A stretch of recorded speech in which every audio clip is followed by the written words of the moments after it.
여러분 그 가나안 농군학교 아시죠? 가나안 농군학교를 창설하신 처음 설립하셨던 김용기 장로님이라고 계십니다. 이 김용기 장로님은 평생 기도하셨던 분으로 이렇게 알려져 있는데요. 그분 기도실 앞에는 이런 글이 있다고 합니다. 조국이여 안심하라. 근데 이 조국이여 안심하라는 말은 어떤 의미를 담고 있냐면 조국이여 안심하라. 내가 기도하고 있다. 멋지지 않나요? 인생을 살면서 한 번쯤 이런 멋진 말도 한번 남겨봤으면 좋겠어요. 후대 사람들이 노인수 목사가 이런 말을 했답니다. 네, 저는 그런 말이 아직까지는 남길 말은 없는 것 같고요. 김영규 장로님의 기도실에 조국이여 안심하라 내가 기도하고 있다. 그분은 일제강점기와 전쟁, 6.25 전쟁을 다 겪어가면서 특별히 나라와 민족을 위해서 많이 기도하셨던 분으로 그렇게 후대에 알려지고 있는데, 이분은 기도하면서 북한이나 일본, 우리 민족에게 큰 아픔을 주고 고통을 주었던 일본이나 북한을 한 번도 탓하거나 원망하지 않았다는 거예요.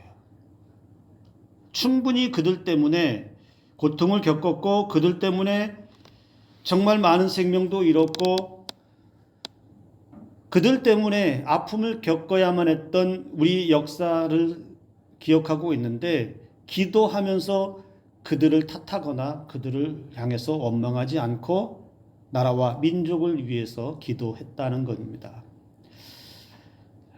이러한 기도의 사람이 오늘 이 시대에 많이 있다면 얼마나 좋겠습니까? 오늘 이 시대에도 자기 골방에다가 조국이여 안심하라 내가 기도하고 있다.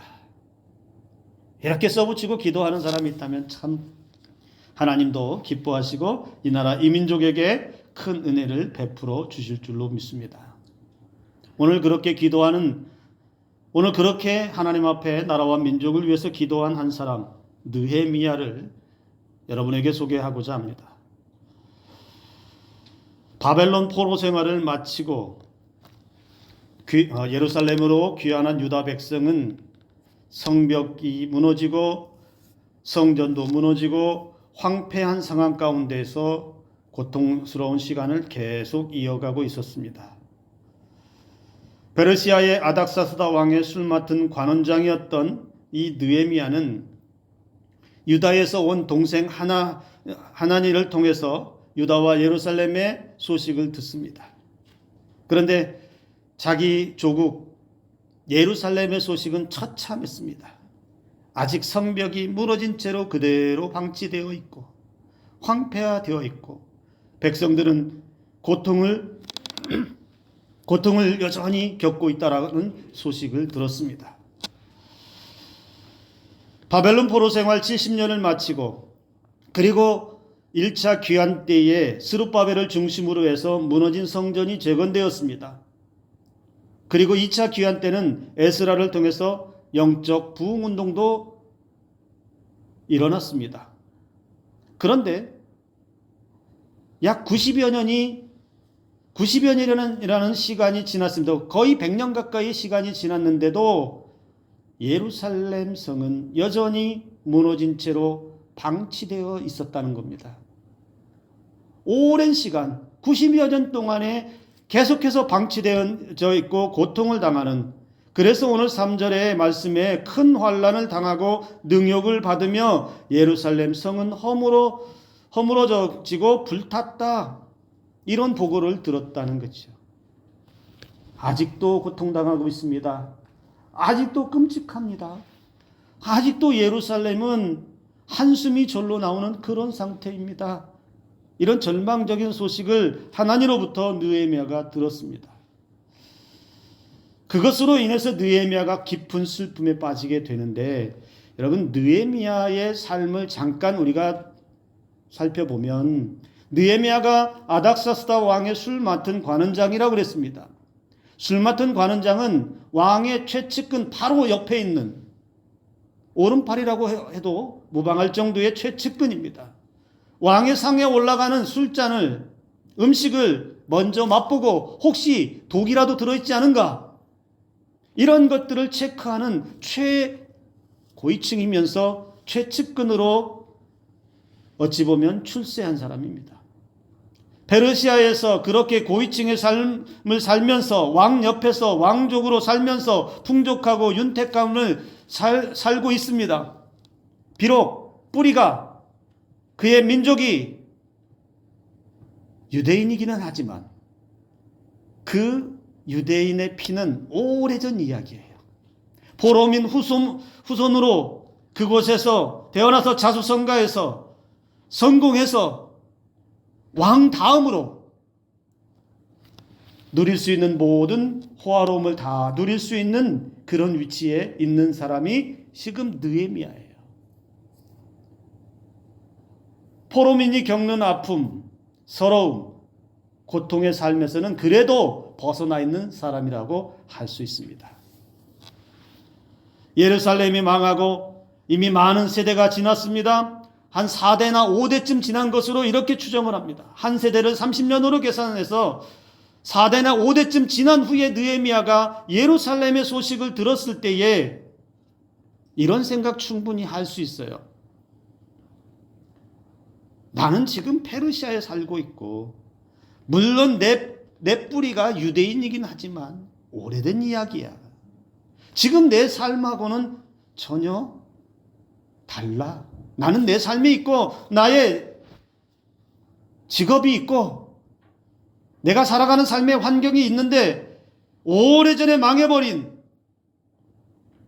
벌써 많은 시간이 흘러버린 그 조국에 대해 내가 신경 안 써도 별 문제가 없어 보입니다. 페르시아에서 유다까지 약 1400km 정도 거리가 되는 그 먼 거리의 조국에 대해서 그렇게 신경 쓸 이유도 보이지 않습니다. 그렇다고 느헤미야가 어떤 선지자로 부름을 받았거나 그렇게 뛰어난 하나님으로부터 직접 선택받아서 예언자가 되었거나 이러지도 않았다는 거예요. 제사장으로 세움받아서 그가 막중한 사명을 받아서 무언가 해야 되는 그런 위치에도 있지 않았다는 거예요. 그런데 느헤미야는 예루살렘에 대한 소식을 듣고 난 이후에 어떤 반응을 보였냐면 가슴을 치기 시작합니다. 예루살렘의 그 황폐한 소식, 슬픔의 소식, 고통의 소식을 들으면서 뼛속부터 느껴지는 아픔을 가지기 시작했다라는 겁니다. 그래서 느헤미야는 고국 예루살렘의 소식을 듣고 주저앉아 통곡합니다. 그 통곡하는 장면을 4절에서 이렇게 표현하고 있습니다. 이렇게 말씀합니다. 이 말을 듣고 앉아서 울고 수일 동안 슬퍼하며 하늘의 하나님 앞에 금식하며 기도하여 그랬습니다. 하나님으로부터 슬픔의 소식을 듣고 앉아서 울었습니다. 통곡했습니다. 그냥 잠시 반짝한 게 아니고 몇 날 며칠을 울었습니다. 그 슬픔이 가시지 않고 그 슬픔이 계속되고 있을 때에 느헤미야는 하나님 앞에 엎드리고 그냥 엎드린 것이 아니라 금식하며 기도했다라고 성경이 우리에게 증언하고 있습니다. 느헤미야가 왜 그렇게 기도해야 할까요? 나랑 상관없는 일인데 내 문제 아니잖아요. 조국이라고 해도 내가 관여할 문제 아니잖아요. 나는 페르시아 관리로 일하고 있잖아요. 그리고 오랜 조상 때의 일이고 조상들이 잘못해서 그렇게 된 일인데 나는 관여하지 않아도 별 문제가 없잖아요. 나는 내 삶에 그냥 충실하고 열심히 살면 되는 거잖아요. 지금까지도 그렇게 열심히 살아왔잖아요. 그래서 최고위층이라고 하는 페르시아에서 인정받을 만한 출세의 길을 걸어왔잖아요. 그런데 왜 지금은 그 예루살렘의 슬픈 소식을 듣고 그는 몇 날 며칠을 울어야 하고 하나님 앞에 금식까지 하며 식음을 전폐하고 그렇게 기도해야 했을까요? 그를 기도하게 한 힘이 어디에서 나왔을까요? 그는 비록 페르시아 인으로 살고는 있지만, 포로민 후예로 살고 있지만, 그는 한 가지 중요한 것을 잃어버리지 않았다는 걸 알 수 있어요. 나는 비록 페르시아 땅에서 포로민의 후예로 살고 있지만 나의 뿌리는, 나의 피는 유대인이다. 나는 이스라엘 백성이다. 이스라엘 백성의 그 하나님을 믿는 나는 하나님의 백성이다라고 하는 것을 그는 결코 잊지 않았다는 겁니다. 즉 이스라엘 백성의 정체성을 그는 계속해서 가지고 있었고, 어쩌면 그는 어려서부터 받았던 신앙의 교육, 그것으로 말미암아서 자신의 뿌리가 예루살렘에 있고 유대인에게 있고 하나님의 백성이라고 하는 그 정체성을 가지고 있어서 언제라도 조국의 소식을 듣고 싶어 했을 것이고, 언제라도 그 예루살렘에 대한 마음을 가지고 있었을 것이라는 겁니다. 비록 페르시아에서 살지만, 비록 페르시아의 최고위층으로 살지만 하나님의 백성이라는 이 정체성을 땅에 떨어뜨리지 않고 그는 자신의 조국을 가슴에 담고 있었다는 것이죠. 그래서 고국의 소식이 마치 내 일처럼, 나의 일처럼 들려왔고, 조국의 슬픔이 그래서 나의 슬픔이 되고, 조국의 아픔이 나의 아픔이 되고, 그 조국의 황폐해진 그 소식이 마치 내 마음속이 황폐화되어버린 것처럼, 그래서 그 땅에서, 예루살렘 땅에서 고통을 당하는 그 백성들을 생각하니 가슴이 찢어지고, 예루살렘 땅에서 처절하게 당하고 있는 그 고통 가운데 신음하는 백성들을 생각하니 하나님 앞에 슬피 울고 울어도 그 눈물이 그치지 않고 결국에는 하나님 앞에 식음을 전폐하고 금식하며 기도할 수밖에 없는 느헤미야의 이 마음을 우리는 볼 수 있어야 된다라는 것입니다. 느헤미야는 그렇게 금식하며 기도합니다. 그런데 느헤미야가 기도하는 이 기도의 내용을 또 살펴보면 기도의 내용도 특별하다는 것을 알 수 있습니다. 6절과 7절의 말씀, 이스라엘 자손을 위하여 주야로 기도하오며 우리 이스라엘 자손이 주께 범죄한 죄들을 자복하오니 주는 귀를 기울이시며 눈을 여시사 종의 기도를 들으시옵소서.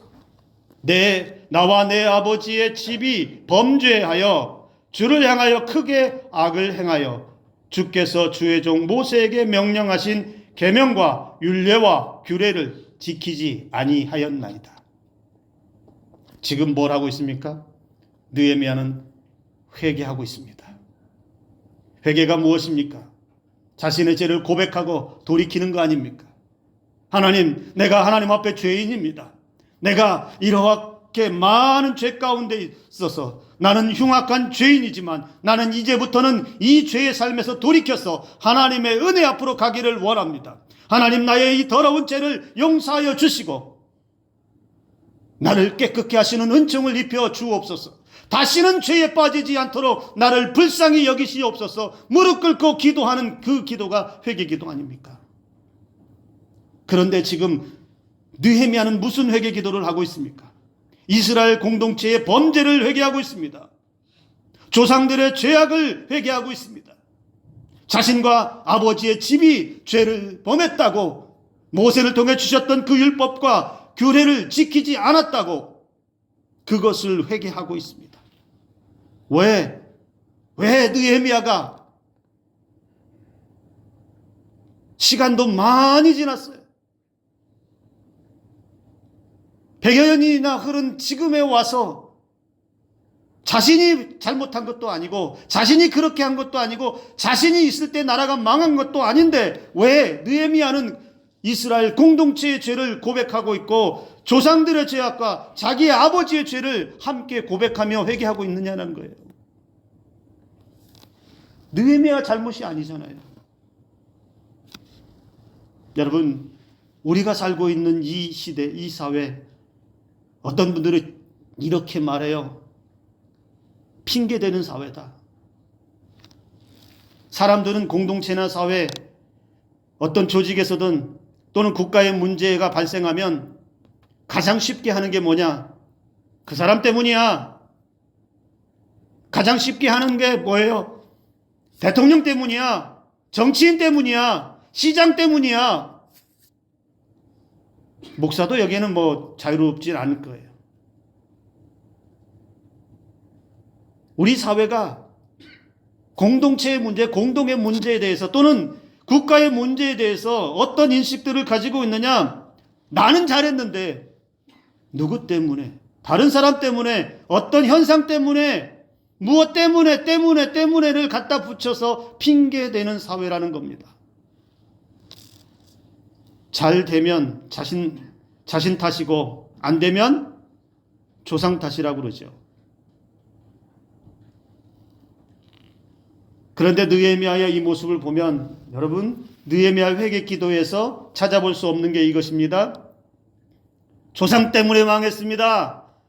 조상이 하나님 말씀 안 들어서 망했어요. 지금 이 고통은 조상의 죄 때문에 일어난 겁니다. 그들이 신앙을 안 지켜서, 그들이 불순종해서, 조상들이 악해서 우리가 후손들이 벌 받고 있습니다. 다 조상들이 잘못한 겁니다라고 원망하거나 불평하거나 탓하지 않았다라는 거예요. 마치 자신이 그 시대에 살았던 사람처럼, 그 시대에 타락했던 사람처럼, 그 시대에 잘못을 저지른 사람처럼 자신의 조국이 망한 것은 마치 나의 죄 때문에 망한 것처럼 조상들의 죄를 가슴에 안고 하나님 앞에 엎드려서 하나님, 이것도 나의 죄입니다.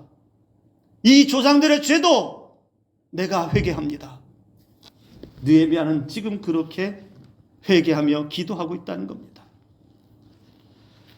또 하나 느헤미야의 기도 가운데서 중요한 것이 이것입니다.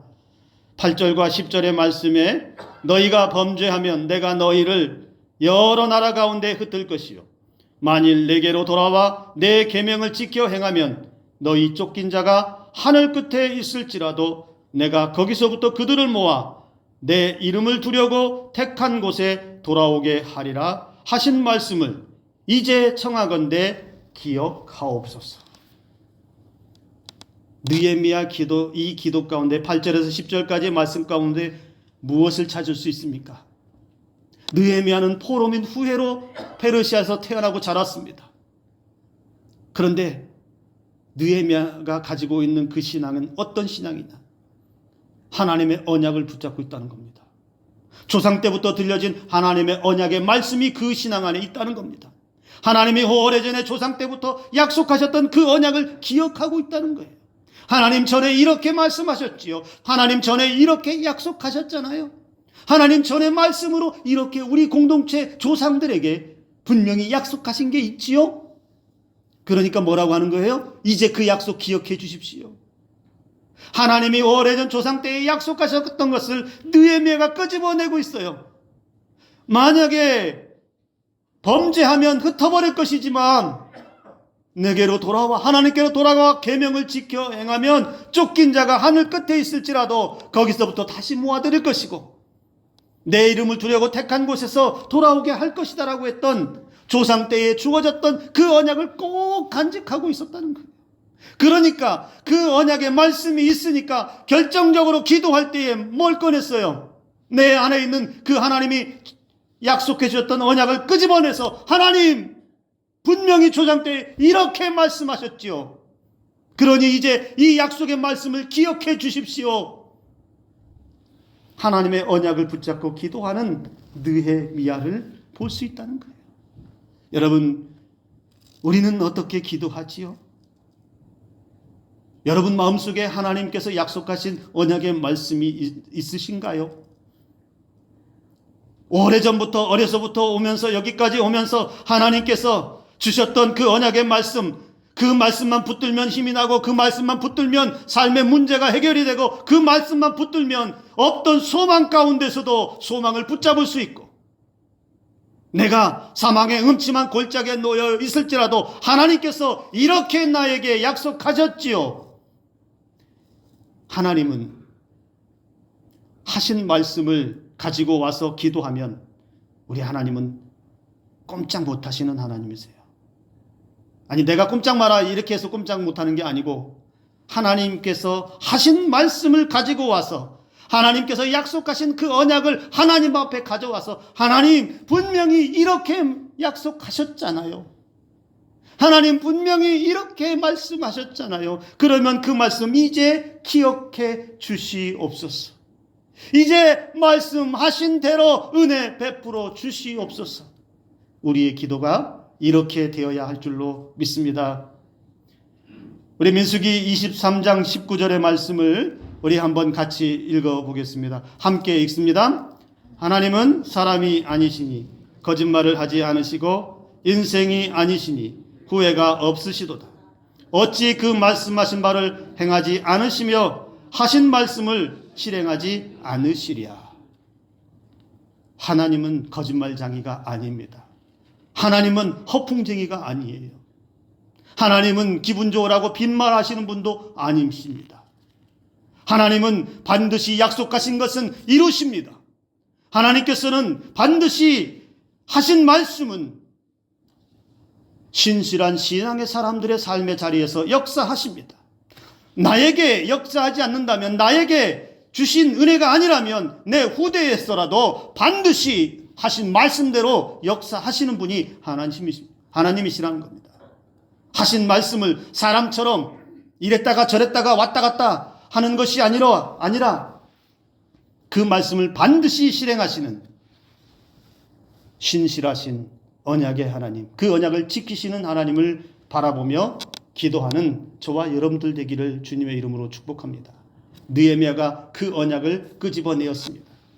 또 하나의 말씀 역대하 7장 14절, 우리 이 말씀도 같이 한번 읽어보겠습니다. 함께 읽습니다.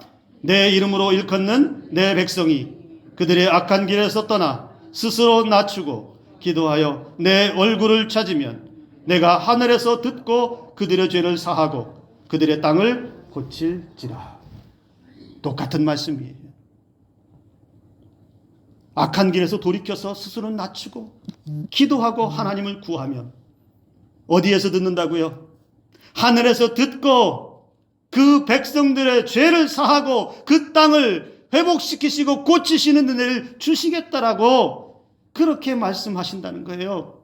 그러니 느헤미야가 그 언약을 붙잡고 하나님 앞에 이제 기억하옵소서 할 수밖에 없다는 거예요. 하나님이 이렇게 말씀하셨으니 말씀하신 대로 이 백성들의 죄를 용서하시고 이 백성들의, 우리 조상들의 그 고통을 이제 멈추어 주시고 다시 살게 해달라고 하는 기도가 느헤미야 기도 안에 들어있다는 겁니다.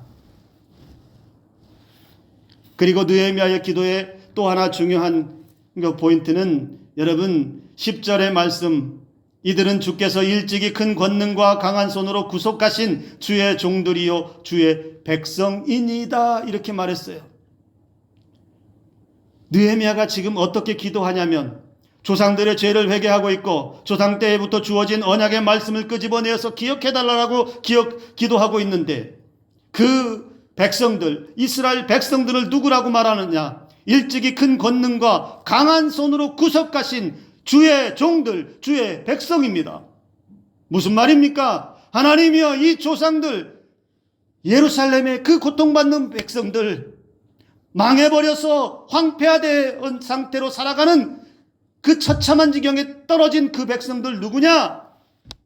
하나님이 큰 권능으로 건져내시고 구속하시고 구원하신 하나님 백성입니다. 내 백성이 아니고 다른 신의 백성이 아니라 하나님 백성이잖아요. 하나님의 자녀들이잖아요. 하나님의 자녀들이 고통받고 있잖아요. 멀리 떨어져서 어찌 보면 이스라엘 민족들, 예루살렘 사람들을 얼굴 한번 본 적이 없는 그 백성들을 향해서, 버림받은 것 같은 그 백성들을 향해서, 오랫동안 고통에서 방치되어 버린 것 같은 그 백성들, 하나님의 백성이라고, 그러니 하나님의 백성을 외면하지 말아달라고, 그 하나님의 백성을 다시 받아달라고 느헤미야는 하나님 앞에 금식하며 기도하고 있다는 거예요.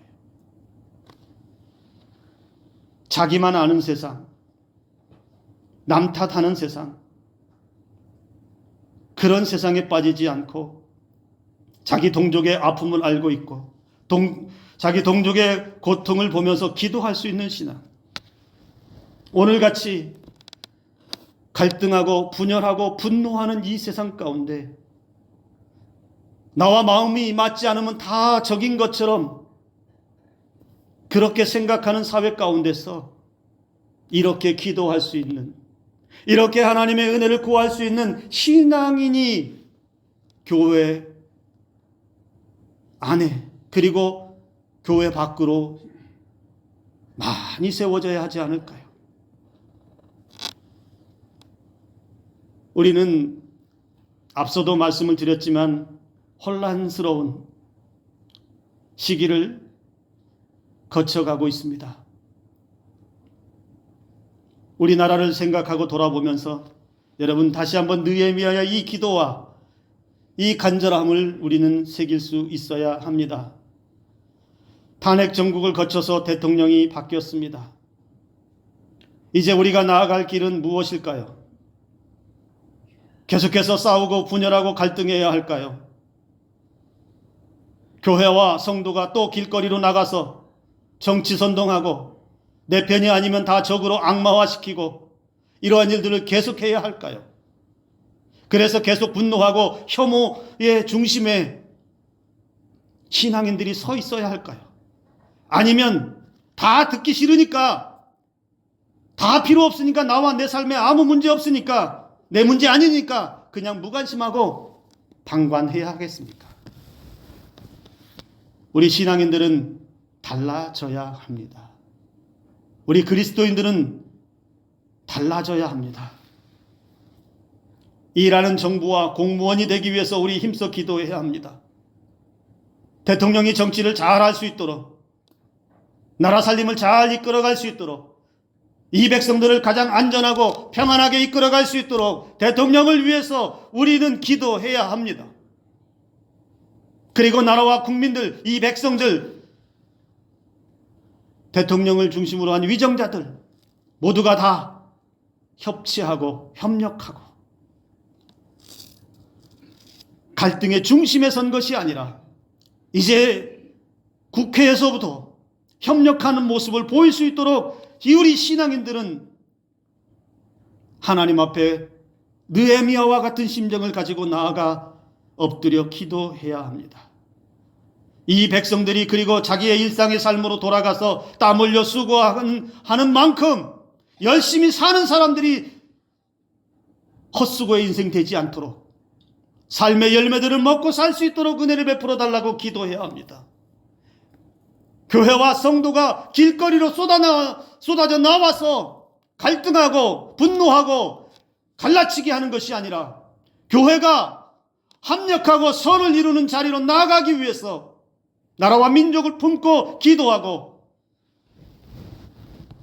나라의 고통이 곧 나의 고통인 것처럼 나라가 분열하고 갈등하는 것이 곧 내가 갈등하고 내가 고통하는 것처럼 그 아픔을 안고 우리는 느헤미야와 같은 마음으로 하나님 앞에 간구해야 한다라는 것입니다. 신앙인들은 십자가와 사랑을 힘입어서 죄 용서받은 사람들로서 구원의 은혜를 받은 성도들은 그렇게 참 신앙과 참 삶으로 다시 돌아가야 합니다. 우리는 다른 사람 탓하면 안 돼요. 핑계대지 않아야 돼요. 나는 괜찮은데 저 사람은 안 그렇잖아. 나는 열심히 하려고 하는데 쟤는 안 그렇잖아. 저 사람은 그렇게 안 살잖아. 저 사람은 화를 내잖아. 저 사람은 분노하고 있고 저 사람은 우리를 조롱하고 있고 저 사람은 남 탓하는 것부터 우리는 버려야 합니다. 믿음의 사람인 나부터 나라와 민족을 위해 누가 하든지 말든지 나부터 기도의 자리에 엎드려서 나라와 민족의 아픔을 안고 기도하는 그 자세가 우리에게 먼저 준비되어져야 하고 나라와 민족을 향해서 하나님의 긍휼하심을 가지고 나부터 내 삶의 자리에서부터 신실한 신앙의 자리를 지켜가야 한다라는 것입니다. 우리 중에는 사회적인 현상이나 국가적인 문제에 적극적으로 부정하고 욕하고 비판하고 폭력적인 행동으로 문제를 해결하는 사람들이 있습니다. 또 어떤 사람들은 무관심한 사람이 있습니다. 내 문제 아니니까 니들이 알아서 해. 그러나 어떤 사람들은 그런 부정적인 생각들 다 거두어내고 국가에서 일어나고 사회에서 일어나고 교회에서 일어나는 모든 일들을 하나님 앞에 가지고 가서 엎드리고 하나님의 뜻을 구하고 그 자리에서 내가 무엇을 할 수 있는가? 그 부정한 곳에서 내가 그리스도인으로서 어떤 말을 할 수 있고 어떤 생각을 가질 수 있고 어떤 행동을 할 수 있는지를 하나님 앞에 묻고 행해야 된다라는 것입니다. 느헤미야가 그렇게 했습니다.